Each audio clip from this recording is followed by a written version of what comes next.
plus de 4 000 membres des forces de défense rwandaises, présents illégalement sur notre territoire, mènent des offensives avec le soutien du M23. Ces actes constituent une agression planifiée et préméditée, en violation manifeste de la Charte des Nations unies, de l'acte constitutif de l'Union africaine et des principes fondamentaux du droit international. Les conséquences sont accablantes.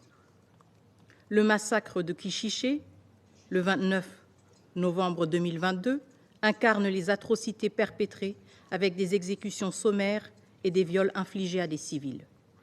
Le bombardement du camp de déplacés interne de Mugunga, causant la mort d'au moins 35 civils en mai 2024, majoritairement des femmes et des enfants, et hier encore, dimanche 8 décembre, le bombardement de l'école Bungeni à Luofu, dans le territoire de Lubero. Ces violences ont conduit à des déplacements massifs. Près de 3 déplacés sur 4 en RDC cette année sont liés au conflit avec le Rwanda et le M23, exacerbant une crise humanitaire déjà dramatique. Par ailleurs, des déplacements prémédités de civils, combinés à la nomination illégitime d'autorités coutumières et territoriales imposées par le M23, traduisent une volonté claire de redessiner la composition démographique des territoires sous leur contrôle. Ces pratiques, qui s'apparentent à une épuration ethnique, visent à établir un contrôle durable tout en sapant les structures sociales et culturelles existantes et en exacerbant les tensions locales. Comme si cela ne suffisait pas, le Rwanda également a ciblé les forces de maintien de la paix de la MONUSCO et de la SADC. Et pourtant, le Rwanda continue de qualifier tous ces actes de mesures défensives. Mais bombarder des camps de déplacés, occuper illégalement un territoire étranger et piller ses ressources naturelles n'a rien de défensif. Ce ne sont pas les discours du Rwanda qui définissent sa posture, mais ses actes. Madame la Présidente, pour mettre fin à cette guerre, mon pays s'est engagé avec détermination dans le processus de Luanda, sous les auspices du président angolais João Lourenço.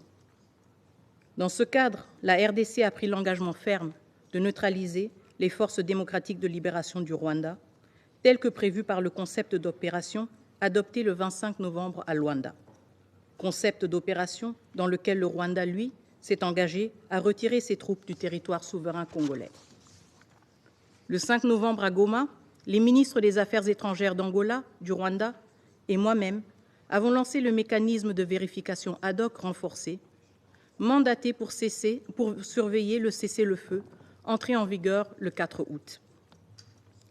Composé de 18 experts angolais et de 3 experts congolais et rwandais respectivement, ce mécanisme représentait une étape clé dans la concrétisation des engagements pris. Or, depuis sa création, les experts rwandais n'ont jamais assumé leurs fonctions. Cela fait donc 34 jours que le fonctionnement de ce mécanisme est entravé, mettant en doute la volonté du Rwanda de respecter ses engagements. Pendant ce temps, le Rwanda et le M23 ont systématiquement continué à violer le cessez-le-feu tout en paralysant délibérément le mécanisme pour échapper à toute responsabilité. Face à ces réalités alarmantes, il est impératif que ce Conseil reste mobilisé dans son soutien au processus de Luanda et exige des parties le respect de leurs engagements. Madame la Présidente, dans cette optique, le renouvellement du mandat de la MONUSCO doit impérativement refléter la dimension régionale du conflit, tout en maintenant une approche conditionnelle et responsable pour son retrait progressif. Cela est essentiel pour répondre aux menaces transfrontalières et garantir qu'aucun vide sécuritaire ne soit laissé. La RDC salue à cet égard la résolution 2746 qui reconnaît le rôle central de la communauté de développement de l'Afrique australe dans la stabilisation régionale. La mission SAMI-DRC, mandatée dans ce cadre, constitue un pilier stratégique pour renforcer les efforts conjoints de protection des civils et de lutte contre les menaces transfrontalières. Cependant, ces défis nécessitent une coordination encore plus étroite entre la MONUSCO et le bureau de l'envoyé spécial pour la région des Grands Lacs. Il est crucial que ce bureau, dont les attributions doivent être renforcées, assume un rôle central dans la gestion des dynamiques transfrontalières. Une telle évolution permettrait à la MONUSCO de centrer ses efforts sur des zones particulièrement critiques au Nord Kivu et en Ituri, tout en assurant une réponse régionale intégrée et cohérente par l'ensemble du système des Nations unies. Le transfert progressif des responsabilités sécuritaires aux FARDC devra s'accompagner d'une planification conjointe avec les équipes provinciales intégrées de transition et le gouvernement congolais. De même, les agences des Nations unies doivent continuer d'assumer progressivement les responsabilités de développement et d'assistance humanitaire. Enfin, la MONUSCO doit poursuivre son partenariat avec la République démocratique du Congo dans le contexte du programme de désarmement, démobilisation, relèvement communautaire et stabilisation, PDDRCS, en contribuant à ce que ces initiatives soient durables et transparentes. Le renouvellement de ce mandat représente donc une occasion cruciale de tirer les leçons des approches passées tout en répondant aux réalités actuelles. Une reconnaissance explicite des dimensions internationales du conflit, couplée à une transition coordonnée, permettra de consolider les acquis et de garantir que la MONUSCO laisse un héritage durable pour la paix et la sécurité. Madame la Présidente, distingués membres du Conseil, le Sud Kivu offre un exemple concret des opportunités et des défis liés au retrait de la MONUSCO. Une mission d'évaluation conjointe en ce mois de décembre a révélé des avancées significatives. Le déploiement efficace des FARDC, l'activation des bases transférées et la mise en place de mécanismes d'alerte précoce pour protéger les civils. Ces résultats illustrent qu'un retrait responsable, lorsque les conditions sont réunies, peut renforcer la stabilité et la résilience de communautés.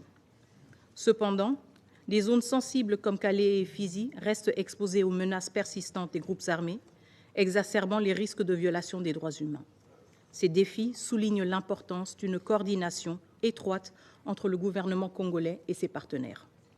Le gouvernement de la RDC demeure fermement engagé à surmonter ces défis, mobilisant plus de 30 millions de dollars pour soutenir cette transition, en complément des 23 millions de dollars d'appui des Nations unies. Cet engagement reflète notre détermination à renforcer l'autorité de l'État et à garantir une stabilisation durable des zones libérées. Les enseignements tirés du Sud Kivu orienteront la planification des prochains désengagements, avec un accent particulier sur l'évaluation des conditions locales, une coordination renforcée avec les FARDC et un soutien accru aux initiatives communautaires pour assurer une transition fluide et durable. Madame la Présidente, Mesdames et Messieurs estimés membres du Conseil, les progrès réalisés au Sud Kivu démontrent que, malgré les défis, des solutions peuvent émerger lorsque la volonté politique, la coopération internationale et l'engagement local convergent. Ces enseignements montrent que la paix et la stabilité sont possibles, mais qu'elles exigent un effort soutenu et une responsabilité partagée. La République démocratique du Congo demeure résolument engagée en faveur de la paix, en s'appuyant sur les principes du dialogue et du multilatéralisme. Cependant, cette quête de paix ne saurait se faire au détriment de notre souveraineté, de la sécurité de nos citoyens ou de la dignité de notre peuple. Face aux défis persistants, une action collective et décisive est indispensable.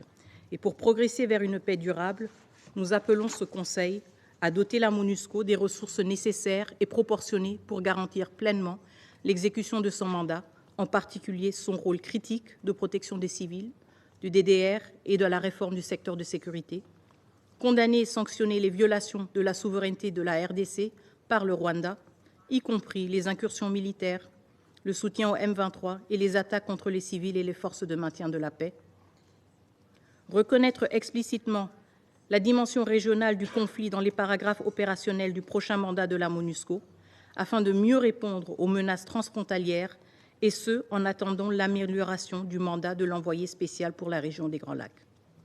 Engager un plan de désengagement séquencé et responsable pour la MONUSCO, adapté aux réalités locales et minimisant les risques dans les zones fragiles. Renforcer la coordination entre la MONUSCO, les FARDC et les mécanismes régionaux, afin de garantir une protection durable des civils et une stabilisation efficace des zones libérées.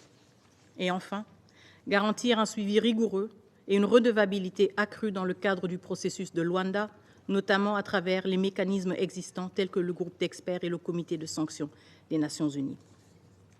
Ces actions ne relèvent pas seulement d'une obligation morale, elles sont essentielles pour garantir la stabilité et la sécurité dans la région des Grands Lacs. Aujourd'hui, ce Conseil a l'occasion et la responsabilité historique de prendre des mesures concrètes pour faire face à cette crise. La République démocratique du Congo attend un soutien clair et résolu pour restaurer la paix, protéger les populations civiles et préserver un ordre international fondé sur le droit et la souveraineté. Je vous remercie.